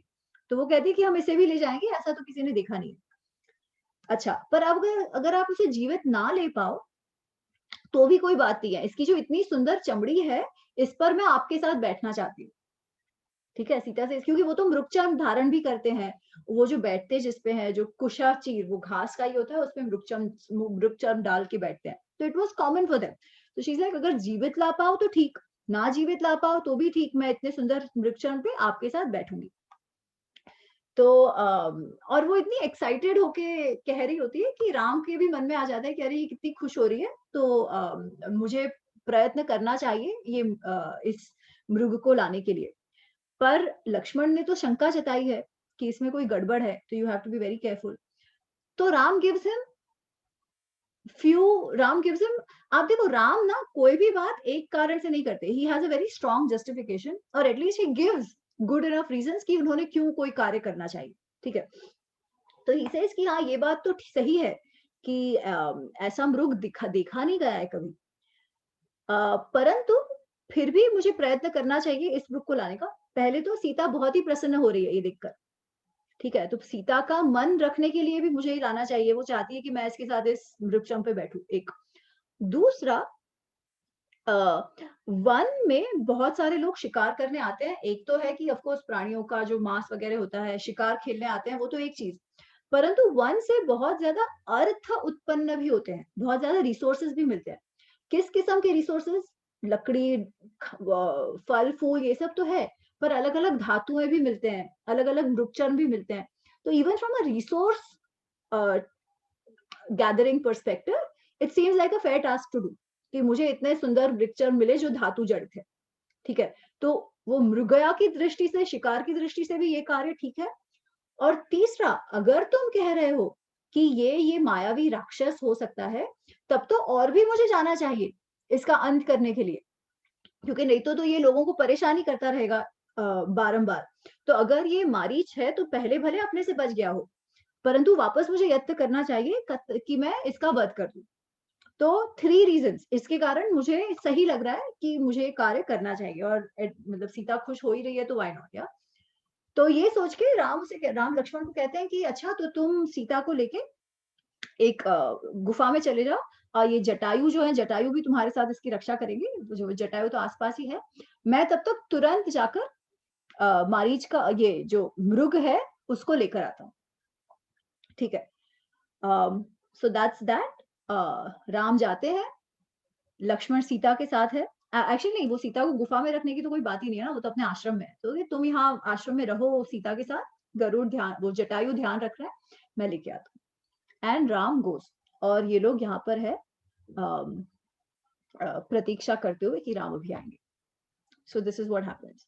एंड इसके बाद की स्टोरी तो हम जानते हैं कि मारीच राम को बहुत दूर ले जाता है, वो दिखता है भाग जाता है, दिखता है भाग जाता है, और वो सुवर्ण मृग है, हिरण जैसा रूप है उसका, तो बहुत ही तेज दौड़ता है। तो वो ऐसे कर करके राम को बहुत ही दूर लेकर जाता है, आश्रम से बहुत ज्यादा दूर। और राम भी बहुत ये एट सम पॉइंट राम को भी लगता है कि जो शायद लक्ष्मण कह रहा था वो सही है, क्योंकि ये पकड़ में ही नहीं आ रहा था मृग, बिल्कुल पकड़ में नहीं आ रहा था, इतना चपल। तो उनको भी लगता है कि कुछ गड़बड़ है। ही इज लाइक अच्छा मुझे जल्दी से जल्दी नाउ आई हैव टू इसका वध करना चाहिए क्योंकि वो बहुत ही दूर आ गए। तो फाइनली वो पकड़ में आता है, मृग पकड़ में आता है इन द सेंस उनका जो बाण है वो उस मृग को लगता है उनके मर्भ स्थान पर जाकर। तो बेसिकली जहां का अगर बाण लगे वहां से मृत्यु हो जाए, ऐसे स्थान पर वो मृग को बाण लगता है।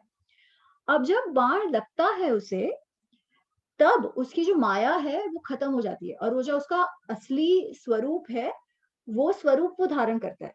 और अब मारीच को मालूम है कि उसकी अब मृत्यु होने ही वाली है। तो उसे याद आता है कि मुझे कहा था इसने रावण ने कि लक्ष्मण को भी वहां से दूर लेकर जाना है ना, तो राम तो है ही, तो उसको भी करना है। तो वो क्या करता है, वो हे राम हे लक्ष्मण ऐसे जोर जोर से चिल्लाने लगता है, सॉरी हे लक्ष्मण हे सीता ऐसे करके चिल्लाने लगता है राम की आवाज में, क्योंकि वो थोड़ी बहुत शक्ति उसमें अभी भी है। तो वो हे राम हे लक्ष्मण हे सीता ऐसे करके चिल्लाने लगता है जोर जोर से। तो ये कब होता है, जब उसे वो बाण लगा है, when he is almost fallen on the ground, जब उसने वो मृग का शरीर त्याग दिया है और राम उसके पास जा रहे हैं मृग चर्म लेने। तो ये सुनकर भी राम को बहुत अब स्ट्रेस होने लगता है, ये बहुत चिंता होने लगती है कि अरे ये ऐसे क्यों चिल्लाया। ठीक है, तब तो उनको और भी पक्का यकीन हो जाता है कि अभी तो डेफिनेटली इसमें कोई गड़बड़ है। तो वो तुरंत जाते हैं और वो देखते हैं कि वो मरीज पड़ा हुआ है and he tries to come back. ठीक है, he wants to come back as soon as possible, so he rushes home, he rushes to his ashram. अच्छा, उतने टाइम में आश्रम में क्या होता है, बिकॉज सीता और लक्ष्मण जो है वो तो उन्होंने तो ये आवाजें सुनी है राम की, और Sita of course is very concern, उनको बहुत ही लगता है कि बाप रे राम को क्या होगा, हो गया। ठीक है, तो वो जो फिर डिस्कशन है सीता और लक्ष्मण के बीच, वो हम अगले सेशन में देखेंगे। तो till then any other comments, thoughts about आज जो हमने डिस्कस किया? Any last points, comment?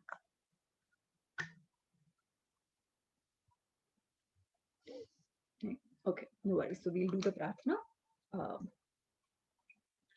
अमी जी, मैं हाँ, सिर्फ ये जो बीच में आप कह रही थी ना, अग्नि को समर्पित कर देते हैं सीता को, उनकी सुरक्षा में भेज देते हैं, ये रामचरितमानस में है। हाँ, इसमें ऐसा कुछ नहीं है।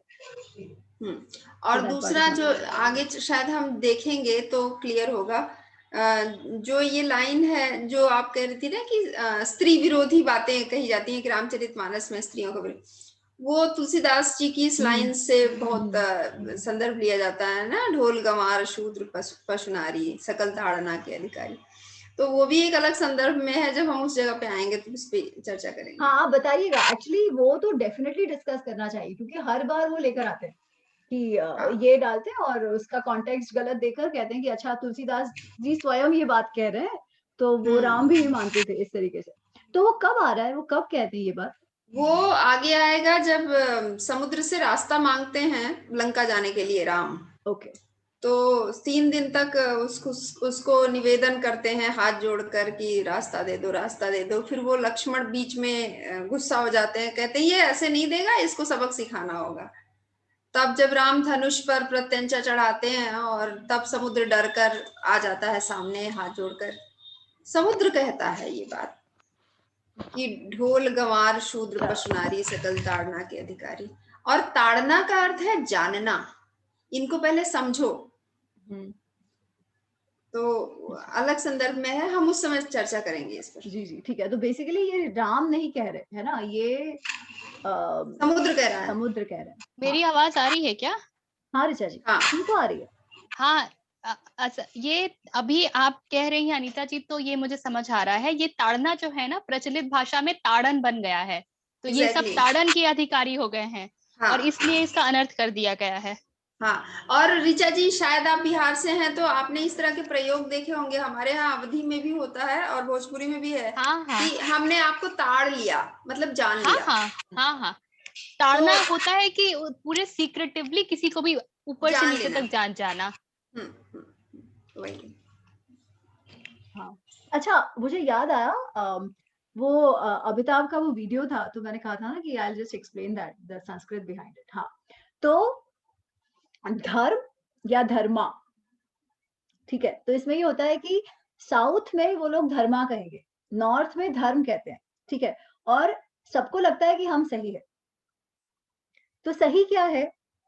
तो एक्चुअली इसमें क्यों ये कंफ्यूजन है, आई विल टेल यू। फिर भी I will say dharma is more right than dharma, because the exact pronunciation is dharma, ठीक है, क्योंकि आप देखिए संस्कृत में हम लोग आधा म होता है, म और रफा नीचे, है ना, कि कोई भी करो, हम जितने भी हम श्लोक पढ़ेंगे आप देखो आधा म, तो आधा म इज म, ठीक है। म जो हम क का की, क का की ये करते हैं ना, तो विच इज क प्लस अ इज क प्लस आ इज का, क प्लस ई इज की, ठीक है। तो बिना अ के वो क ऐसे होता है, तो हम धर्म DHARM इतना लिखे, ठीक है। तो नाउ दैट म कैन बी हाफ म और इट कैन बी म अ, ठीक है। तो इंग्लिश में तो ये गड़बड़ ही होता है, जबकि अगर हम हिंदी में या संस्कृत में पढ़े तो हम म और म ये ढंग से पढ़ते हैं। सो व्हेन वी से धर्म, तो धर्म में म के साथ अ नहीं आ रहा है, म प्लस अ नहीं आ रहा है, क्योंकि हम म आधा ही बोल रहे हैं, धर्म धर्म ऐसे नहीं कह रहे, है ना। बट द एक्चुअल संस्कृत में जब धर्म लिखा जाता है या धर्म लिखा जाता है, तो वो म हाफ नहीं है, म पूरा है, ठीक है। तो इंग्लिश में जब वो MA लिखते हैं, that is not completely wrong, but फिर जब पढ़ने वाले उसे धर्मा बोल देते हैं। सो धर्म is also wrong, Dharma is also wrong, the actual is धर्म, बट धर्म कई बार गेट्स प्रोनाउंस्ड एज मा। एमी जी, इस पे ना मैंने ऋग्वेद के ऊपर कुछ क्लासेस किए थे, और वहां पर भी जो लेडी पढ़ा रही थी उन्होंने यही तर्क दिया था कि हमारा जो स्वर और व्यंजन के योजन से ही एक पूरा स्वर बनता है, तो क जोड़ अ जो है वो क बनाता है। तो उस हिसाब से राम यदि आपको बोलना है तो MA होना चाहिए, परंतु फिर मन में ये तर्क उठता है कि फिर रा के लिए RAA होना चाहिए, आर और ए भी र बनेगा, म हो जाएगा। करेक्ट। और हिंदी में भी जो हम उच्चारित करते हैं वो हम कभी भी रामायण नहीं बोलते, रामायण कर देते हैं। हाँ। हमारा अंत में वो हलंत वाला ही राम, कभी नहीं कोई ठहर के बोलता है, राम बोलता है। हाँ। तो वो भी उच्चारण गलत ही है। लेकिन जब अंग्रेजी के साथ कठिनाई ये है कि जो हम लिखते हैं वो तो हम बोलते नहीं हैं, वहां तो उसका कोई तालमेल होता नहीं है। तो धर्म जो है वो धर्मा हो जाता है, कृष्ण कृष्णा हो जाते हैं, राम रामा हो जाते हैं, और वो तो पूरी तरीके से ही गड़बड़ है। हाँ, तो आप देखो, हाँ अनीता जी आप बोलिए फिर ऐसे। नहीं, मैं यहाँ पर क्लियर खाली करना चाहूंगी, ये जो गड़बड़ हुई है ये अंग्रेजी वर्तनी के कारण हुई है, क्योंकि है ये संस्कृत और हिंदी के उच्चारण में अंतर है। जो अमी जी आप कह रही थी कि हिंदी के सभी वर्ण जब वो उच्चरित होते हैं तो उनके साथ अ स्वर मिला हुआ होता है, क ख ग घ, ये बोलने का तरीका है। अब क्या होता है जब हम किसी भी जैसे ना रनिंग में वाक्य बोल रहे हैं, उसमें हिंदी में व्यंजनांत उच्चारण है, लेकिन संस्कृत में व्यंजनांत उच्चारण नहीं है। हाँ। राम ये वाला उच्चारण है, जबकि हिंदी में राम जा रहे हैं। लेकिन जब मैं कह रही हूँ हिंदी में राम जा रहे हैं, तो वहां भी म के साथ है, ऐसा नहीं है। जैसे ना मेरी जो सरनेम है शुक्ल है एक्चुअली, मैं जब हिंदी में देवनागरी में लिखती हूँ तो वो मैं शुक्ल लिखती हूँ, लेकिन क्योंकि अंग्रेजी में SHUKLA लिखा जाता है तो शुक्ला ही बोलते हैं लोग, जो कि मैं कई बार ऑब्जेक्ट करती हूँ, भाई मैं शुक्ला नहीं हूँ, शुक्ल हूँ मैं। वैसे ही रामा नहीं बोलना है, कृष्णा नहीं बोलना है, राम कृष्ण ये होता है। तो ये अंग्रेजी की वर्तनी के दोष के कारण है। अब जो ऋचा जी कह रही है तो फिर राम में RAAMA होना चाहिए।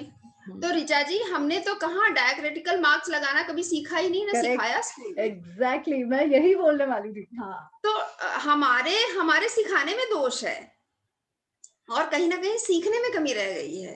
बिल्कुल बिल्कुल, आप बिल्कुल सही कह रही हैं।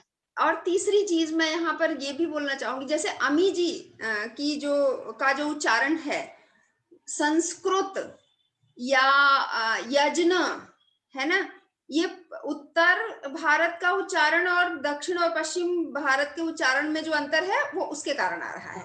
करेक्ट। हम लोग हाँ, यज्ञ ये है। नहीं बोलते, यज्ञ बोलते हैं। हाँ, और संस्कृत है वो, और वास्तव में संस्कृत भी सही उच्चारण नहीं है, क्योंकि री वो संस्कृत में स्वर है, हमने उसको व्यंजन हाँ, बना दिया है। हाँ। स्वर और व्यंजन के उच्चारण में जो अंतर है वो, इस पर बहुत बहुत मतलब हाँ। हो सकता है व्याख्यान पूरा जा सकता है। हाँ, नहीं, एकदम सही अनीता जी। तो एक्चुअली अगर इंग्लिश में कंसिस्टेंसी रखनी हो ना, तो हमारे लिए वो डायक्रिटिकल मार्क्स बहुत ही आवश्यक है। देन हम RA- ऊपर विद दैट मार्क MA ऐसे होगा, फिर वो रा म ऐसे होगा। नहीं तो अगर हम रा म विदाउट डायक्रिटिकल मार्क लिखें तो एक ही एंड में जरूरत नहीं है, ठीक है, बट फिर भी इट इज रा म, रा नहीं, धर्म नहीं। तो मैंने अमिताभ का इसलिए कहा क्योंकि वो धर्म नहीं कह रहे हैं, वो धर्म कह रहे हैं, ठीक है। तो हिंदी में वो गलत नहीं है, क्योंकि हिंदी में एज अनीता जी सेड कि व्यंजनांत इज ड्रॉप्ड, इट्स ओके, ये एक्सेप्टेड है। परंतु साउथ इंडियन लैंग्वेजेस में इट इज नॉट एक्सेप्टेड।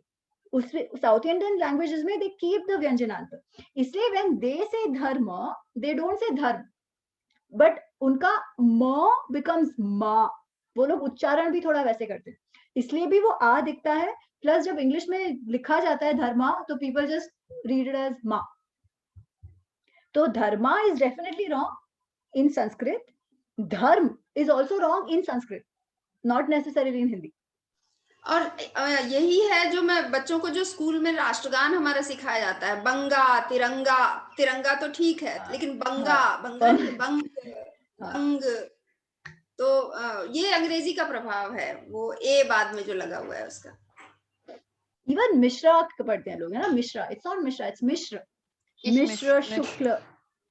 तब क्या करेंगे जब हिंदी जो है वो रोमन लिपि में लिखी जाएगी, तो यही हालत होगी। अरे वो तो ठीक है ऋचा जी, बहुत बढ़िया, सही। अभी जैसे अनीता जी ने कहा कि मैं शुक्ल हूँ, है ना, तो मैंने ऐसे लोग भी देखे हैं जो शुक्ला लिखने लगे, अब हिंदी में भी शुक्ला लिखते हैं, हाँ, हिंदी हाँ, में भी मिश्रा लिखते हैं।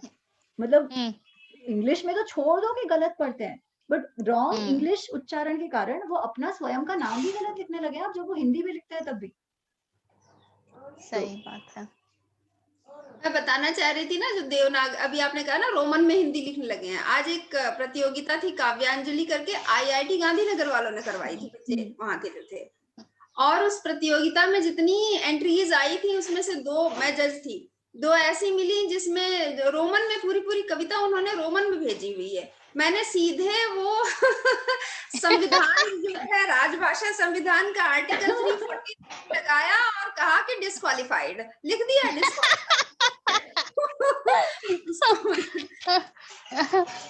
बहुत सुंदर। एक्चुअली आप जानते हो ना कि आवश्यक है कि बॉलीवुड की सारी स्क्रिप्ट आजकल केवल रोमन में लिखी जाती है, क्योंकि ये सारे जो एक्टर्स हैं बॉलीवुड वाले पैसे हिंदी मूवी से कमाते हैं, पर उनको हिंदी पढ़ना नहीं आता, बात भी वो लोग नहीं करते हिंदी में, इसलिए आप हिंदी आप मूवीज आजकल देखो तो इट्स वो इंग्लिश ही ज्यादा होता है, और वो भी ठीक है, तो अंग्रेजी का बड़ा वर्चस्व आ गया है, हिंदी इंग्लिश का वर्चस्व भी आ गया, और क्योंकि वो स्वयं भी जानते नहीं है ना, उनका उच्चारण ठीक होता है, जानते हैं, और पढ़ना तो जरूरी नहीं है। स्लैंग लैंग्वेज बहुत यूज की जाती है हिंदी में, बहुत तो नए जनरेशन को लगता है यही हिंदी है, बहुत मुश्किल हो जाती है। हाँ, हिंदी को जीवित रखना भी ना एक बहुत बड़ा कार्य है। पर एक बात बॉलीवुड मूवीज के कारण अच्छी हुई है कि देश भर में, इवन दो साउथ में वगैरह थोड़ा रेजिस्टेंस हो, परंतु फिर भी थोड़ा हिंदी समझने तो लगे हैं लोग, नॉट इन इट्स शुद्ध फॉर्म। जैसे इवन यहाँ, अब मैं अभी US में हूँ तो मेरे फ्रेंड से मिल रही हूँ, तो उनके जो बच्चे हैं इंग्लिश में ही बोलते हैं, ठीक है, पर कितना भी करो उनको वो अपनी भाषाएं बोलने नहीं लगा पा रहे, but what I have seen is at least वो समझते तो हैं। तो जैसे अभी मेरी फ्रेंड्स मराठी हैं तो उनके बच्चे मराठी समझते तो अधिकतर सभी लोग हैं, थोड़ा सा पुश करो तो बोलते भी हैं, परंतु उनको फिर हिंदी से कैसे इंट्रोड्यूस किया जाए, तो लोग जनरली मूवीज दिखाते हैं, मूवीज कार्टून्स वगैरह। तो बहुत सारे ऐसे बच्चे हैं जो हिंदी समझते एकदम ढंग से हैं, भले बोल ना पाए, ये और ये भी ज्यादा घर तो ये में मूवीज के कारण है। घर में किस भाषा में बातचीत हो रही है ना, इस पर बड़ा इससे बहुत फर्क पड़ता है। यदि माँ बाप ही अंग्रेजी में बात करेंगे बच्चों से तो बच्चे कभी हिंदी नहीं सीख सकते हैं। और ये सिर्फ हिंदी के साथ नहीं हो रहा है, ये गुजराती के हाँ, साथ भी हो रहा है, अरे मराठी ये के सभी सारे, साथ मातृभाषाओं के साथ है, exactly, सभी सारे। मातृभाषाओं के साथ है।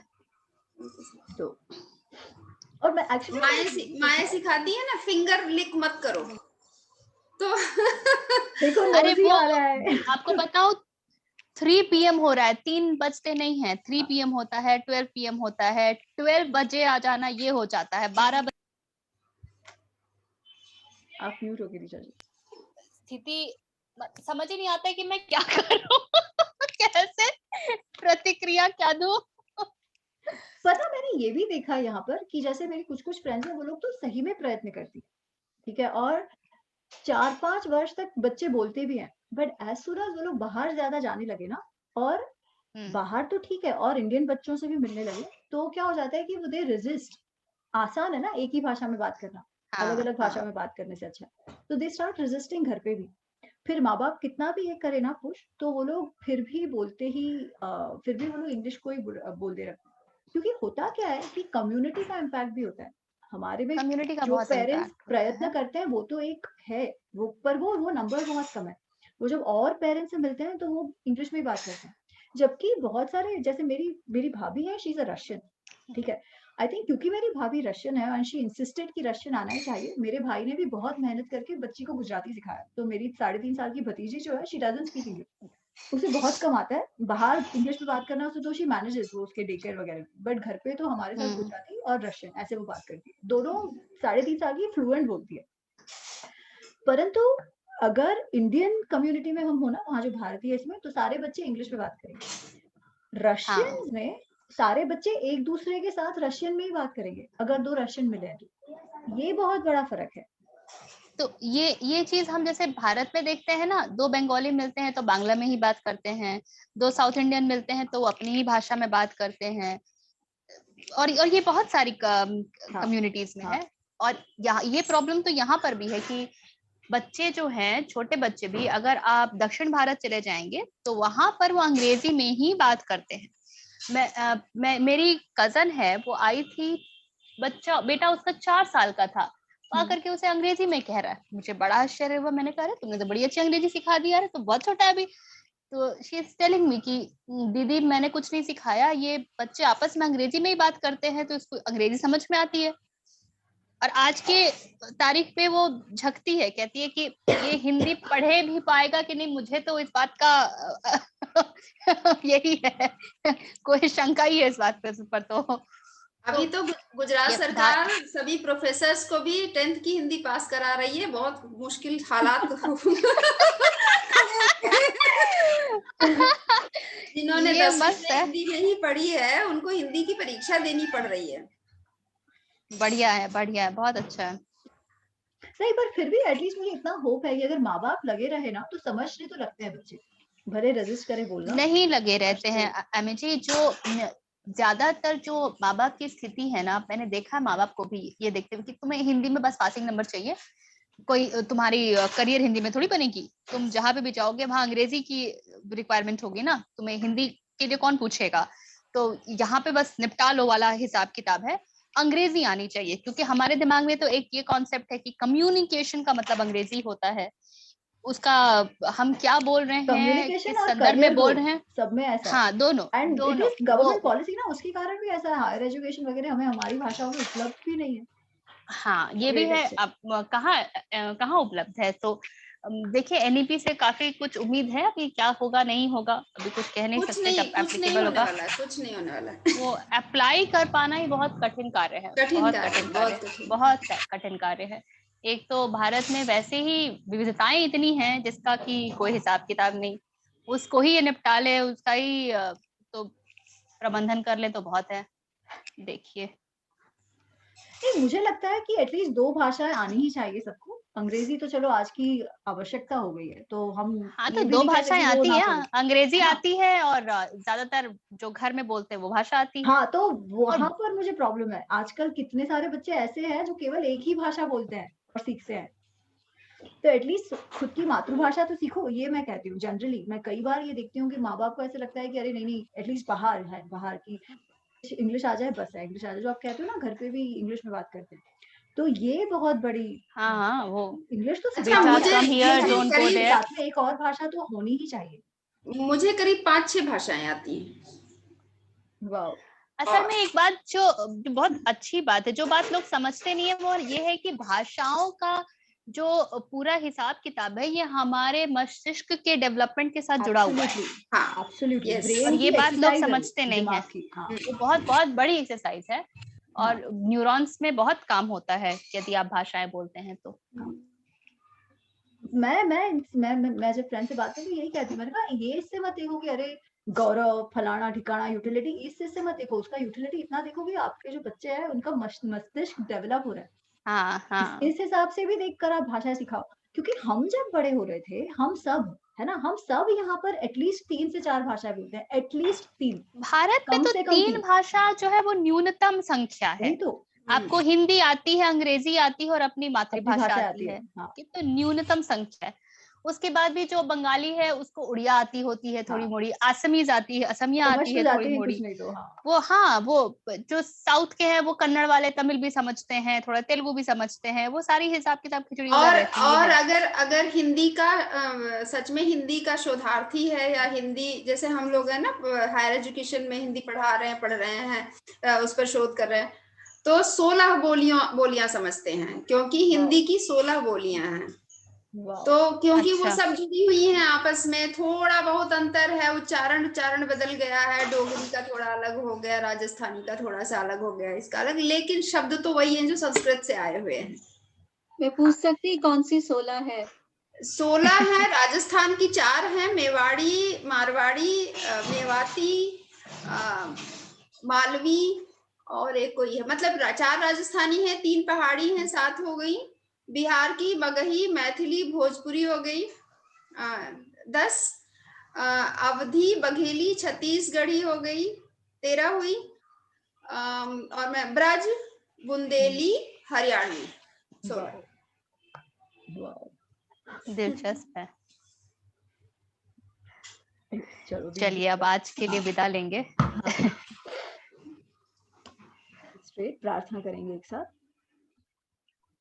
ओम सर्वेषां स्वस्तिर्भवतु, सर्वेषां शांतिर्भवतु, सर्वेषां पूर्णं भवतु, सर्वेषां मंगलं भवतु। ओम शांति शांति शांति।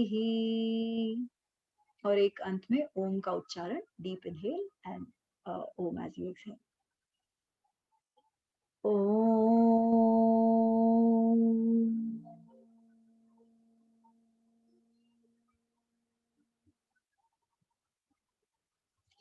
Slowly open your eyes. नमस्ते, मिलते हैं अगले रविवार। धन्यवाद। Thank you. Bye.